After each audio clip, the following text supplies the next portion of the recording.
Hey friends, welcome back. So sorry I don't have like a major setup, but I'm not sitting in my regular spot. Anywho, so I wanted to tell you I get a lot of messages about a lot of people that are single parents and they're just trying to make ends meet, and a lot of people that don't have a lot of money basically. And couponing is an outlet for them to save as much money as possible. Also, it's a stress reliever for them and things like that. So, most of you know, or if you don't know, so I went from being married to having two incomes, and then I got divorced and became a single mom. Now, yes, if you do follow me, I do have a boyfriend and we are together. However, I learned going through a divorce, I was always like a budgeting person. I'm very cheap. I do like to spend money. I'm very, very cheap though. A lot of people don't realize how cheap I am. I like to put my money into things like, handbags or taking a trip. But like when I shop, I'm a clearance rack shopper. I only shop on the clearance rack for myself. Now for my kids, I will buy them whatever. But for me, I'm a huge clearance rack shopper. I want whatever is like when it's all the clothes go on clearance, that's where I'm shopping. I don't believe in paying full price for clothes. That's just something that I just don't do for myself. My kids, a different story. So one thing for me that, when I was going through my divorce and when I actually got divorced, it made me really become more of a budgeter because in life you just never know what is going to happen. And I became more obsessed with budgeting my money, as well as like I keep a planner and I write down everything. I'm very old school. I really don't do like the checkbook registry. I try to, but I really can't keep up with it because it's kind of hard when you're swiping your card constantly. But I'm a person that I have a planner. I don't put things in my phone because we all know that we can lose our phones or we can lose our planners. But a lot of times I have a big planner and I definitely try to keep up with it. But with my phone, I'm just not good at putting things in my phone for reminders. Other people are. But I'm old school. Every single week I write down what bills are due. I use a yellow highlighter, and then once I pay that bill, I put a red check mark by it. I highlight it and I put a red check mark. I also have a spreadsheet where I keep all of my bills, because this way I know my total income that's coming in and also my total income coming out. And then with my bank account, it lets me know, it tracks my spending. So I know a lot of people follow like the Dave Ramsey plan. When I was married, that just didn't work for me. I'm thinking that I may try it again just to give it a shot, only because now when I was married, we only had one bank account and it was a joint account. Now, yes, I'm in a relationship, but we do keep our money separate. He has his bank. He can't. There's no need, in my opinion, for us to have joint accounts. I mean, we eventually will, but we keep our money separate, and I'm totally okay with that. Like, I don't, when I was married, I also had a joint account, and then I also had a separate account, and so did my ex, and we were totally fine with that. But it wasn't like we were like hiding money or anything. We were both just saving a little bit of money. That way, like when we did Christmas shopping and stuff, we couldn't see like what the other person was spending if we looked at the bank account. So that was really like the purpose of it. So anyways, I became a huge spreadsheet person since that happened. So I wanted to give you guys some of the tips that I use for anybody that may be like on a budget, like me, or you went through something like I did and then you became a single mom, or a single dad or a single parent, or if you just want to know like a better budgeting plan, maybe this will help you out. It may not work for everybody, but it might help you. And I'll just give you some of my tips of how I budget my money monthly. So let me hop on my computer and then I'm going to show you guys exactly how I do it. And then I have a little one here. Okay, so what I did, this is not my spreadsheet. This is one that I just typed up. Of course, everybody's spreadsheet and amounts are going to be exactly different. I feel that I want to keep my personal bills personal, my income and things like that. So I just plugged in some numbers, and then I didn't even add this up correctly. I just threw a total out there. So if you're wondering like, well, that doesn't equal 2,500. I don't know what it equals. I just threw a number out there.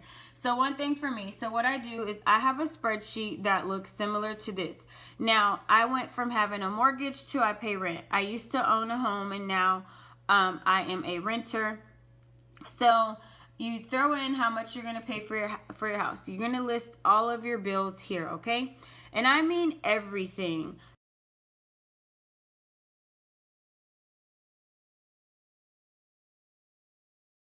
So some people don't figure in if they get their nails done. Do you get your nails done bi-weekly? A lot of people don't figure those things in. I didn't add mine in there because I actually used that from another source of income. So, anyways, whatever you spend money on, go ahead and put that in there. And don't forget your miscellaneous, like how much money do you use when you drive your car every day and you put gas in your car? How much do you use to get your oil changed? Is it monthly? Is it every other month? Do you pay toll charges? Like, you have to figure everything, because if you don't, you won't have an accurate amount when you're actually trying to budget.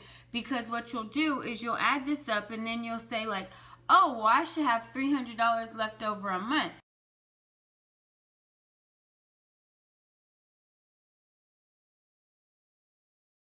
Well, really, did you figure in how much do you spend on lunch in a week?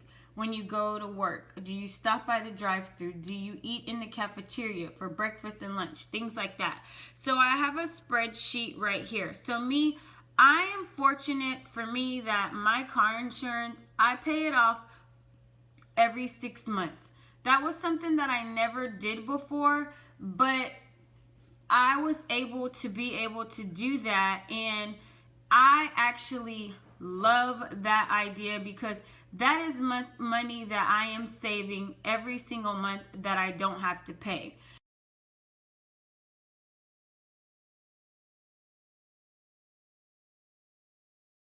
And I will tell you the best way to save money for things like that. And then if your daycare is whatever amount, do you pay your daycare weekly or do you pay your daycare monthly? Now at my daycare, we get a $5 discount if we pay daycare on Monday. Meaning if you can pay it on Friday. So if daycare is $100 a week, if you pay it on Monday, it's $95. But if you pay it any other day during the week, you're going to pay that $100. Well, if you pay that $5, if you pay it on Monday, you're saving $20 a month. Well, if you can afford to do that, it's best to do that. A lot of people, because I used to be like that, I used to be a person that, oh, well, I'll just wait till Friday because I didn't want to see this $100 leave my account right now. And I learned that I rather save $20 a month and lose that $100 out of my account at the moment.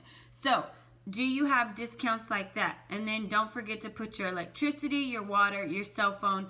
What other discounts can you get with your cell phone? I know for me, with my cell phone service, I have Netflix, but my cell phone service actually pays for my Netflix account.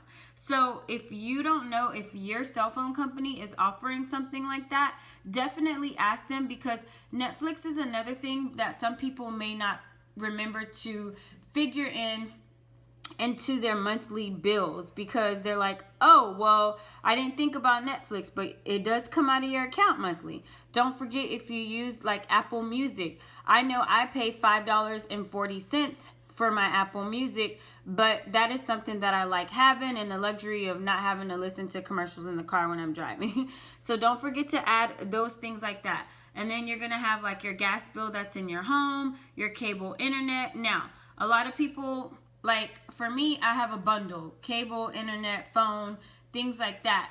But I pay for the least amount of cable, because We barely watch TV. I know a lot of people have Fire Sticks now. We watch a lot of Netflix more than anything. And what I do is when my favorite shows come back on, like I like Power. There's another show that I watch on Cinemax. When my shows come back on, I only add those for the time period that the show is actually going to be on. I'm not going to pay an extra $20 a month when we only watch this show for 3 months. So when the show ends, I cancel it and then I add it back when I actually am going to start watching that show again. So this is how you add up all your bills. So again, make sure you ask your cell phone company if they offer something like that, because mine does. I have T-Mobile and they just pay my Netflix bill monthly, which I love it because we watch Netflix all the time. So then I also have on my spreadsheet, how much money do I make? So if you don't know, I work full time. So my full-time job, again, these are not my numbers. I just plugged in numbers right here. So I have this job, my full-time job. And then I also work, YouTube is a job. So I get paid monthly from YouTube. If you did not know that, YouTube is owned by Google. So Google sends you a check monthly and it's based on, you know, basically how much work you put into it is how much money you're going to make out. Can you get rich off of YouTube? I'm not. I'm just putting it out there. But it is a source of income for me that does help me. And I am very grateful to have it. Some people get child support. Some people get disability checks. Whatever kind of other income you get, add that income in there. Then you're going to add your total and you're going to see how much you actually have left over monthly.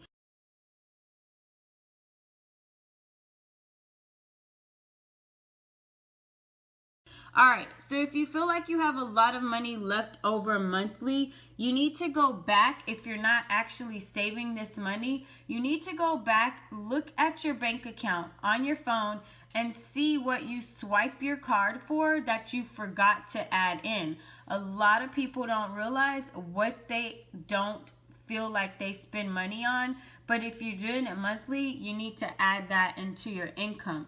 This is how I stay on a budget. And then I put money away so that I don't see that money, because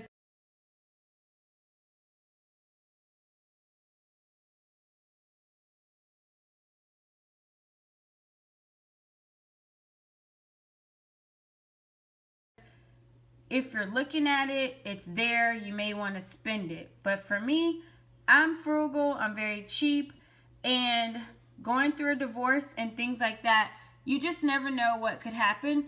But this is actually how I budget monthly and how I stay on track. And maybe it will help you guys by doing a spreadsheet method. And what I do is I do keep it on my computer. And then I also print it out. I have it cut out and I have it in my planner. And so if anything, I need to like resort back to it, then I will actually go back and look at my planner. Now, hold on one second. Okay, friends, so this is the planner that I used. I actually got it from Target. I had a gift card for it, meaning like I did deals where you earn gift cards back, and that's how I did it. And so I will just show you. I'm not going to show you like my personal bills because I just think that that's personal. But here's like a blank side. And so there's a calendar like this that's in there. And then like every, you know, Friday I have my bills written down. And I have my paydays written down, and then like my supplement income, like my YouTube check, that is only on a certain day of the month. And so that is only monthly, where at my job I get paid bi-weekly. So again, I have it down to the T, how much money comes in. And like, for instance, I know how much my checks are going to be at my job every 2 weeks. It pretty much is about the same. YouTube is going to fluctuate. YouTube is not going to be the same. So if you have a second source of income, you know, you need to calculate, is that income the exact same every month? Like, for instance, for YouTube, you could have a great month one month. That next month, you could be like, oh my gosh, like what happened? So you cannot depend on money like that. I know for me, I don't, especially when I took time off from YouTube, that money can really, really go down. So you can have great months, but then again, it can just fluctuate. So you need to know how much you're going to get consistently if you do have another source of income. And I would encourage everyone, if you are able to have, I know everyone doesn't like want to work 2 jobs or things like that. I'm just saying, for me, like, if there's some type of part-time work, I've always been like Erin Brockovich, like a person that is gonna work. Like, I don't want to be taken care of. I don't want to be a stay-at-home mom.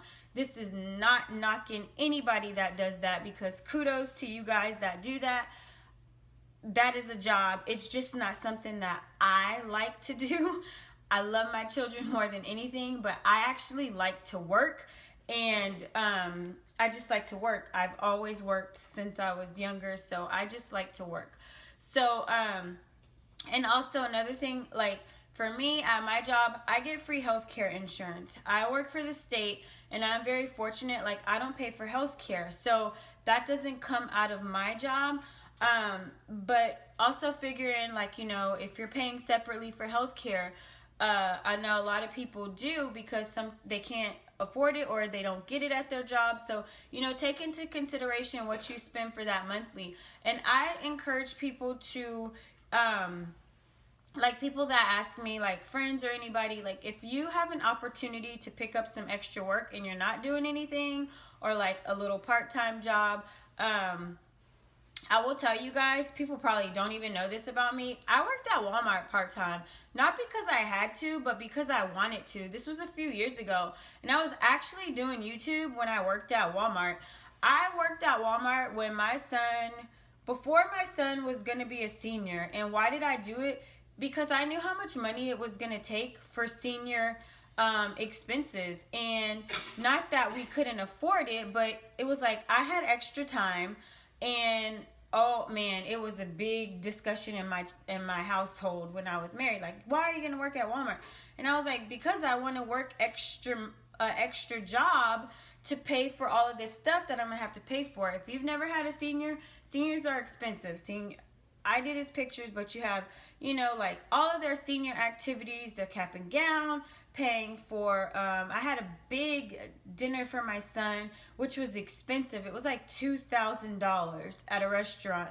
So those are things that I did, and I wasn't ashamed to work at Walmart. Some people may be ashamed to work at a job like that.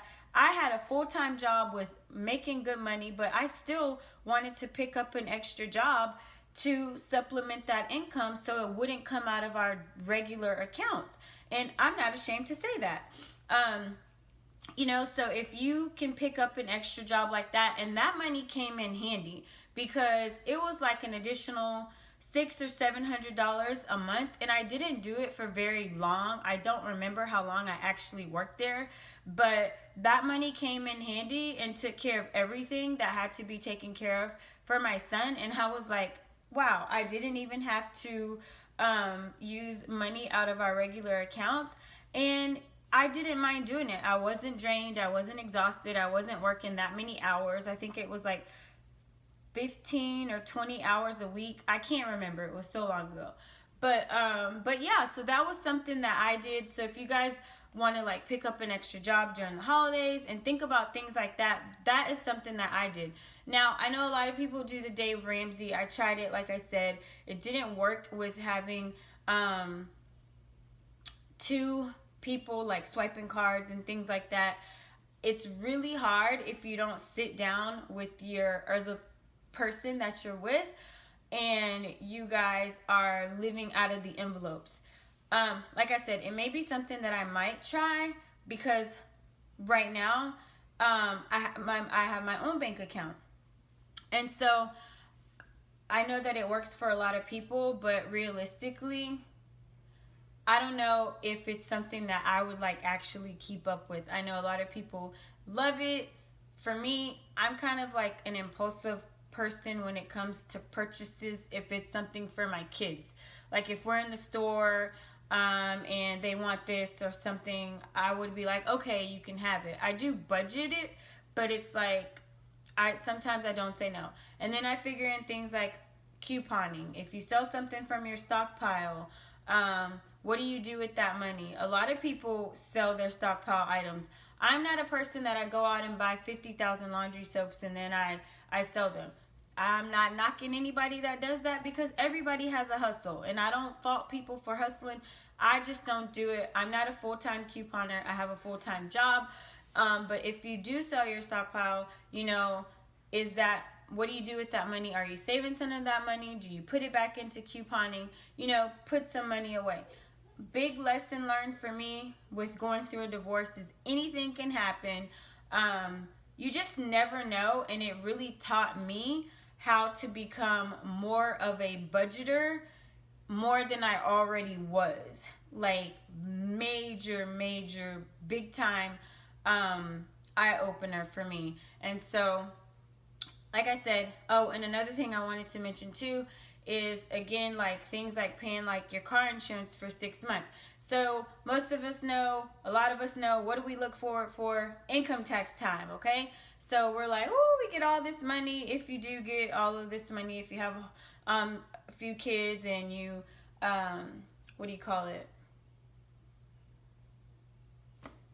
trying to think of the word, or if you buy something, you update your house, whatever you get your tax money for, okay? A lot of people may want to take a trip or whatever they want to do. They want to plan a vacation.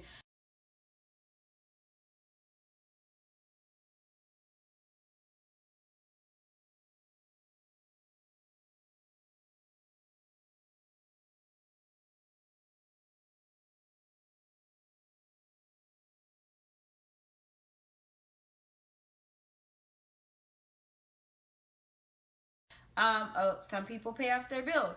One thing that I would encourage you to do, like for me, all right, so you get your income tax check. If you don't owe anything and you get back a small refund, do you want to save that money, or do you want to do something like pay off your car insurance for 6 months? It's money that you're not used to getting anyways currently. I know you look forward to it, but if you can eliminate a monthly bill, that might help your income, because you never know if you're going to have to take off work, if you're going to run out of sick days, and things like that. Well, that's a bill that you've eliminated for 6 months. And so some people don't have another way of getting any extra income. So what happens when that 6 months is over? Well, what you do is the money that you would have been paying for car insurance that month, save half of that money. And if you did sell something from your stockpile, or if you did pick up an extra job or anything like that, save all of that money, and then when the 6 months rolls around again, you can pay off your car insurance. That way you're not getting those monthly installment fees because you're paying it monthly. Again, these are just things that I do. It may not work for everybody, but I get a lot of questions asking me, like, emails, like, just how hard it is for people. And trust me, don't think that I don't know the struggle, because I know the struggle. If it doesn't look like it, I've been there, counting pennies, digging in my car for change, going through old purses for change, just to come up with enough money to buy whatever I may have needed, like $3 just to buy something in the drive-thru. Like, trust me, I ain't gonna act like my life was all fine gravy. Trust me, I know the struggle, and I've been there. So again, I am very fortunate and very thankful that I don't do that anymore, but I've been there and I've done that, and I will never, ever, ever forget where I used to be, because you can always go back. So again, hopefully this helps you guys, and if you have any questions, just go ahead and drop me a comment below, and I'll try to help you as much as I can again. But I just thought I would mention my budget, how I do it, the spreadsheet, all of that stuff. And also, with another one coming, there's going to be another daycare. But again, I do have a boyfriend. So I'm definitely like not a single mom anymore. But I do just kind of like, when I went through a divorce, then I was a single mom. But again, just kind of figuring, if you're having life-changing events, don't forget to think about other budgeting, things that you might want to eliminate. But yeah, That's it, guys. I hope that this is helpful. Thank you so much for watching. I love you to the moon and back, and I'll see you